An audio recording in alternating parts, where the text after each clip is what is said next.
Doctor Mohammad Yunus গতকাল বুধবার এমন লক্ষ্য অর্জনের জন্য 6টা কমিশন গঠন করার সিদ্ধান্ত নিয়েছেন। এর মধ্যে নির্বাচন ব্যবস্থা সংস্কার কমিশনের প্রধান হিসেবে দায়িত্ব পালন করবেন সুশাসনের জন্য নাগরিকের সম্পাদক বদিউল আলম মজুমদার। দুর্নীতি দমন কমিশনের সংস্কারের প্রধান হিসেবে দায়িত্ব পালন করবেন টিআইবি নির্বাহী পরিচালক ইফতেখারুজ্জামান। ওনারা একবার ধরছিলাম, ওনার সম্পর্কে এখন আর কিছু না বলি। সংবিধান সংস্কার কমিশনের প্রধান হিসেবে দায়িত্ব পালন করবেন বিশিষ্ট আইনজীবী শাহদিন মালিক। বিচার বিভাগ সংস্কার কমিশনের প্রধান হিসেবে দায়িত্ব পালন করবেন বিচারপতি শাহাবুন আইন মমিনুর রহমান। জনপ্রশাসন সংস্কার কমিশনের প্রধান হিসেবে দায়িত্ব পালন করবেন সাবেক তত্ত্বাবধায়ক সরকার উপদেষ্টা অবসরপ্রাপ্ত আমলা আব্দুল মঈদ চৌধুরী।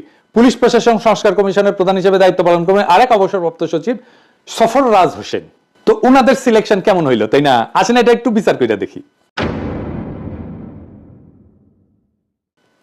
জনাব বদিউল আলম মজুমদার, জনাব ইফতেখারুজ্জামান এবং শাহদিন মালিক, এই তিনজন মূলত এনজিওজীবী মানুষ। এরা শিক্ষকতাও করছেন এবং মাঝে মধ্যে এখনো তা করেন। এদের সততা নিয়ে কোনো প্রশ্ন নাই, আমার নাই।